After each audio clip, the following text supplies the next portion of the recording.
जय श्री कृष्ण। गीतांक 33। श्रीमद्भागवत गीता दूसरा अध्याय श्लोक 2.23 से श्लोक 2.25 तक। शरीरी का प्रकारांतर रूप से वर्णन। प्रस्तुति योगींद्र रमेश चंद्र भार्गव। प्रिय धर्म प्रेमियों, पिछले अंक यानी गीतांक 32 श्लोक क्रमांक 2.22 में हमने शरीरी के दृष्टांत रूप के वर्णन के विषय में जाना। अब इस अंक में हम श्लोक क्रमांक 2.23 से श्लोक क्रमांक 2.25 तक कुल 3 श्लोकों में शरीरी के प्रकारांतर रूप से किए गए वर्णन का स्वाध्याय मनन करेंगे। श्लोक 2.23। नैनं छिन्दन्ति शस्त्राणि नैनं दहति पावकः न चैनं क्लेदयन्त्यापो न शोषयति मारुतः। स्वाध्याय मनन 8 बिंदुओं में। पॉइंट नंबर 1, नैनं छिन्दन्ति शस्त्राणि, अर्थात इस शरीर को शस्त्र नहीं काट सकते, क्योंकि ये प्राकृत शस्त्र वहां तक पहुंच ही नहीं सकते। जितने भी शस्त्र हैं वे सभी पृथ्वी तत्व से उत्पन्न होते हैं और पृथ्वी तत्व शरीर में किसी तरह का कोई विकार पैदा नहीं कर सकता। पृथ्वी तत्व शरीर तक पहुंच ही नहीं सकता, फिर उसमें विकृति भला कैसे पैदा कर सकता है। पॉइंट नंबर 2, नैनं दहति पावकः, अग्नि तत्व भी इस शरीर तक नहीं पहुंच सकता। जब वहां पहुंच ही नहीं सकता तब अग्नि द्वारा शरीर को जलाना कैसे संभव हो सकता है। तात्पर्य है कि अग्नि तत्व इस शरीर में कभी किसी तरह का विकार उत्पन्न कर ही नहीं सकता। पॉइंट नंबर 3, न चैनन क्लेदयन्त्यापः, जल इसको गीला नहीं कर सकता, क्योंकि जल भी वहां तक पहुंच नहीं सकता है। तात्पर्य है कि जल तत्व इस शरीर में किसी प्रकार का विकार पैदा नहीं कर सकता। पॉइंट नंबर 4, न शोषयति मारुतः, वायु में भी इस शरीर को सुखाने की सामर्थ्य नहीं है, क्योंकि वायु भी वहां तक पहुंच नहीं पाती है।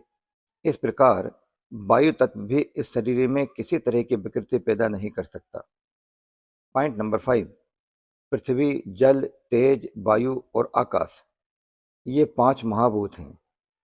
यहाँ भगवान ने इनमें से पृथ्वी, जल, तेज और वायु, इन 4 महाभूतों की ही बात कही है कि ये 4 महाभूत शरीर में किसी तरह की विकृति नहीं कर सकते। परंतु भगवान ने 5वें महाभूत अर्थात आकाश तत्व की कोई चर्चा ही नहीं की है। इसका कारण यह है कि आकाश में कोई भी क्रिया करने की शक्ति नहीं है, जबकि क्रिया अर्थात विकृति करने की शक्ति शेष 4 महाभूतों में विद्यमान रहती है।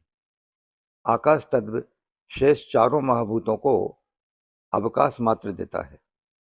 पॉइंट नंबर 6, पृथ्वी, जल, तेज और वायु, ये चारों तत्व आकाश से ही उत्पन्न होते हैं, पर वे अपने कारणभूत आकाश में भी किसी तरह का विकार पैदा नहीं कर सकते। अर्थात पृथ्वी आकाश का छेदन नहीं कर सकती, जल गीला नहीं कर सकता, अग्नि जला नहीं सकती और वायु सुखा नहीं सकती। इस प्रकार जब ये चारों तत्व अपने कारणभूत तत्व अर्थात आकाश को कोई क्षति नहीं पहुंचा सकते, तब प्रकृति से सर्वथा अतीत रहने वाले शरीर तक भला ये पहुंच ही कैसे सकते हैं। इन गुणयुक्त पदार्थों की उस निर्गुण तत्व तक पहुंच हो ही कैसे सकती है, अर्थात नहीं हो सकती है। गीता जी के 13वें अध्याय के 31वें श्लोक में भी भगवान ने यही बात कही है। पॉइंट नंबर 7, शरीरी नित्य तत्व है। पृथ्वी, जल, अग्नि और वायु, इन चारों तत्वों को इस शरीर से ही सत्ता स्फूर्ति मिलती है। अतः जिससे इन तत्वों को सत्ता स्फूर्ति मिलती है, उसको ये कैसे विकृत कर सकते हैं। यह शरीरी सर्वव्यापक है, जबकि पृथ्वी आदि चारों तत्व व्याप्य अर्थात शरीर के अंतर्गत हैं।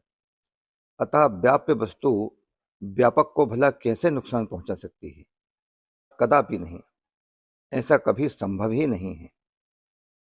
पॉइंट नंबर 8, यहाँ युद्ध का प्रसंग है, ये सब संबंधी मर जाएंगे। इस बात को लेकर अर्जुन शोक कर रहे हैं। अतः भगवान कहते हैं कि ये कैसे मर जाएंगे, क्योंकि वहां तक अस्त्र शस्त्रों की क्रिया पहुंचती ही नहीं, अर्थात शस्त्र के द्वारा शरीर के कट जाने पर भी शरीर ही नहीं कटता। अग्नेस्त्र द्वारा शरीर के जल जाने पर भी शरीर ही नहीं जलता। वरुणास्त्र द्वारा शरीर के गल जाने पर भी शरीर ही नहीं गलता। और वायव्यास्त्र द्वारा शरीर के सूख जाने पर भी शरीर ही नहीं सूखता। तात्पर्य है कि अस्त्र शस्त्रों के द्वारा शरीर के मर जाने पर भी शरीर ही नहीं मरता, प्रत्युत ज्यों का त्यों निर्विकार रहता है। अतः इसको लेकर शोक करना तेरी बिल्कुल ही बेसमझी है। श्लोक 2.24 अच्छे दोयम दाहोयम क्लेदोयशोष एव च नित्यः सर्वगतः स्थाणु रसलोयम सनातनः। स्वाध्याय मनन 10 बिंदुओं में। पॉइंट नंबर 1, अच्छे दोयम। शस्त्र इस शरीर का छेदन नहीं कर सकते। इसका मतलब यह नहीं है कि शस्त्रों का अभाव है या शस्त्र चलाने वाला अयोग्य है। प्रत्युत छेदन रूपी क्रिया शरीर में प्रविष्ट ही नहीं हो सकती। यह छेदन होने के योग्य ही नहीं है। शस्त्र के सिवाय मंत्र शाप आदि से भी इस शरीर का छेदन नहीं हो सकता। जैसे याज्ञवल्क्य के प्रश्न का उत्तर न दे सकने के कारण उनके शाप से शाकल्य का मस्तक कटकर गिर गया। तात्पर्य यह है कि अस्त्र शस्त्र मंत्र वाणी आदि से शरीर तो कट सकता है, पर शरीर ही सर्वथा अच्छेद्य है। पॉइंट नंबर 2, अदा होयम, अर्थात यह शरीर ही अदाह है, क्योंकि इसमें जलने की योग्यता ही नहीं है। मंत्र शाप आदि से भी यह देही जल नहीं सकता। जैसे दमयंती के शाप देने से व्याध बिना अग्नि के ही जलकर भस्म हो गया, तो अग्नि शाप आदि से वही जल सकता है जो जलने योग्य होता है। लेकिन इस देही में तो दहन क्रिया का प्रवेश होना संभव ही नहीं है, तो फिर यह जल कैसे सकता है। पॉइंट नंबर 3, अक्लेदह, यह देही गीला होने के योग्य नहीं है, अर्थात इसमें गीले होने की योग्यता ही नहीं है। जल मंत्र शाप आदि औषधि आदि से यह गीला नहीं हो सकता। जैसे कि सुनने में आता है कि मालकोस राग के गाए जाने पर पत्थर गीला हो जाता है। चंद्रमा को देखने से चंद्रकांत मणि गीली हो जाती है, परंतु यह देही किसी भी प्रकार के राग रागनी आदि से गीली होने वाली वस्तु नहीं है। पॉइंट नंबर 4, अशोष्यः, अर्थात वायु से इसका शोषण हो जाए, यह ऐसी वस्तु नहीं है, क्योंकि इसमें शोषण क्रिया का प्रवेश ही नहीं होता। वायु से तथा मंत्र शाप औषधि आदि से यह देही सूख नहीं सकता। जैसे अगस्त्य ऋषि समुद्र का शोषण कर गए, ऐसे इस देही का कोई अपनी शक्ति से शोषण नहीं कर सकता। पॉइंट नंबर 5, ए विचा, अर्जुन नाश की संभावना को लेकर शोक कर रहे थे, इसलिए शरीर को अछेद्य, अदाह, अक्लेद्य और अशोष्य कहकर भगवान ए विचा पदों द्वारा विशेष जोर देकर कहते हैं कि यह शरीर ही है ही ऐसा कि इसमें किसी भी क्रिया का प्रवेश नहीं होता है, अतः यह शरीर ही शोक करने योग्य है ही नहीं।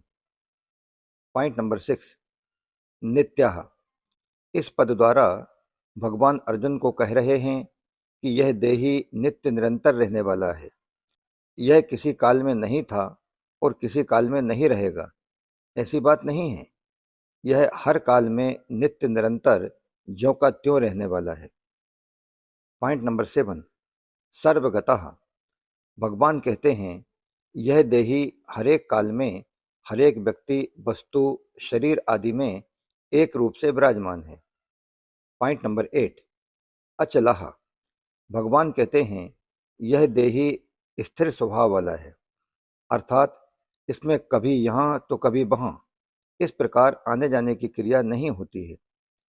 पॉइंट नंबर 9, स्थाणुः, जैसे वृक्ष एक जगह पर ही रहते हैं, कहीं आते जाते नहीं, और एक जगह पर रहते हुए भी वे वायु, भूकंप आदि के प्रभाव से कंपायमान होते रहते हैं, हिलते रहते हैं। उस प्रकार देही में कंपन नहीं होता, अर्थात यह देही एकदम स्थाणु है, इसमें हिलने की क्रिया नहीं होती।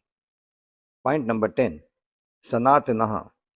भगवान कहते हैं यह देही ना तो कभी पैदा होता है और न कभी मरता है। यह सनातन है, अनादि है, सदा अजर अमर है। यह किसी समय न हो ऐसा संभव ही नहीं है।